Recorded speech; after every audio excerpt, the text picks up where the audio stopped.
ہم جہاں یہ کوشش کرتے ہیں کہ جو علوم اور فنون یہ کلاس میں پڑھتے ہیں ان سے یہ آگاہ ہوں، وہیں ہماری یہ کوشش ہوتی ہے کہ انہیں حلال اور حرام، صحیح اور غلط کے درمیان ایک حد فاصل قائم کرنے کا ایک شعور ہونا چاہیے، کیونکہ ایف ایس سی کرا کے جس وقت ہم انہیں یہاں سے بھیجتے ہیں تو اس وقت بات ختم نہیں ہوتی، اس وقت بات شروع ہوتی ہے۔ اگر آج آپ اپنے بچے کو نمبروں کے پیچھے لگا کر بھیج دیں اور وہ نمبر حاصل کرنے کے لیے جس طرح وہ کہتے ہیں کہ جی ہمیں آم چاہیے، چاہے وہ دریگ کے درخت کے ساتھ لگے ہوئے ہوں، تو جب یہ بچہ پھر عملی زندگی میں جا کر دریگ پر آم تلاش کرتا ہے تو اس وقت سوسائٹی میں، معاشرے میں، سماج میں وہی کچھ ہوتا ہے جو آج ہمارے معاشرے میں ہو رہا ہے، کیونکہ ہم نے ہمیشہ اپنے بچوں کا قبلہ درست نہیں رکھا، ہم نے انہیں نمبروں کے پیچھے لگائے رکھا، ہم نے پوزیشنز کے پیچھے لگائے رکھا، ہم نے انہیں یہ نہیں بتایا کہ آپ نے اپنے اندر جھانکنا ہے، آپ نے اپنی صلاحیتوں کا ادراک کرنا ہے، اور پھر جب آپ نے کام کرنا ہے تو آپ نے یہ سوچ کر کرنا ہے کہ کل کسی جگہ پر آپ کو ایک کویسچنیئر بھی دیا جائے گا، آپ کو ایک کویسچنیئر دیا جائے گا کہ میں نے آپ کو یہ صلاحیتیں دی تھیں، میں نے آپ کو یہ وقت دیا تھا، میں نے آپ کو یہ ریسورسز دیے تھے، ان کا آپ نے کیا کیا؟ آپ نے انہیں صحیح طریقے سے استعمال کر کے اپنی گھر کے لیے، اپنی فیملی کے لیے، اپنی قوم کے لیے، انسانیت کے لیے، اپنی امت کے لیے جس کے آپ حصہ ہیں،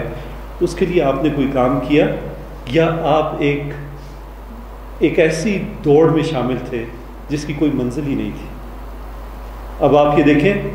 کہ جس وقت آج ہمارا ایک گریجویٹ،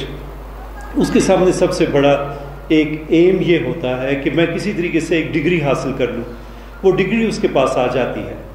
پھر اس کا یہ ایم ہوتا ہے کہ میں کسی طریقے سے کام حاصل کر لوں، میرا کاروبار چل پڑے، پھر وہ ہو جاتا ہے، پھر وہ اپنی فیملی سٹارٹ کرتا ہے، پھر وہ اپنی ریٹائرمنٹ کے لیے دیکھ رہا ہوتا ہے، اور الٹیمیٹلی اسے جس وقت وہ ایک اپنی زندگی کے اینڈ پر پہنچتا ہے تو وہاں پر اسے وہ سینس آف لاس آ گھیرتا ہے، جہاں اسے یہ پتہ چلتا ہے کہ تھا سفر آغاز سے رستہ غلط اپنا منیر، اس کا اندازہ سفر کی رائے گانی سے ہوا۔ وہاں جا کر اسے یہ پتہ چلتا ہے کہ میرا سفر رائے گاں گیا، مجھے کسی اور چیز کے لیے پیدا کیا گیا تھا، میں کسی اور کام میں پڑا رہا۔ یہ تو کویسچنیئر تھا ہی نہیں جس کے سوالوں کے جواب میں تلاش کرتا رہا،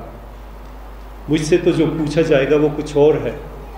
مجھ سے تو یہ پوچھا جائے گا کہ تم ایک امت کا حصہ تھے، تم ایک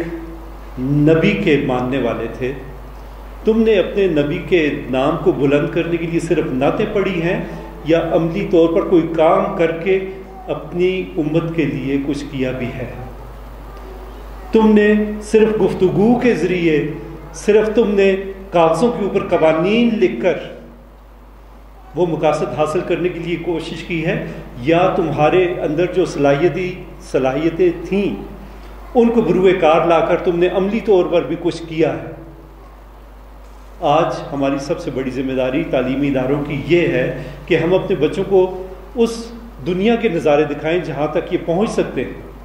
ان کو ہم نمبروں کا ڈر دکھا کر، ان کو پوزیشنز کے جھاکے دے کر ہم ان کو بزدل نہ بنائیں، ہم انہیں بتائیں کہ دلیری کے ساتھ اس میں دوڑو، اگر تم سیکنڈ بھی آگے تو تم مجھے اسی طرح عزیز ہو، اگر تم اپنی اس پوزیشن میں فرسٹ نہیں آتے، تھرڈ بھی آ جاتے ہو، مجھے ویسے ہی عزیز ہو، تمہارے نمبر تمہارے اپنے ہونے چاہیے۔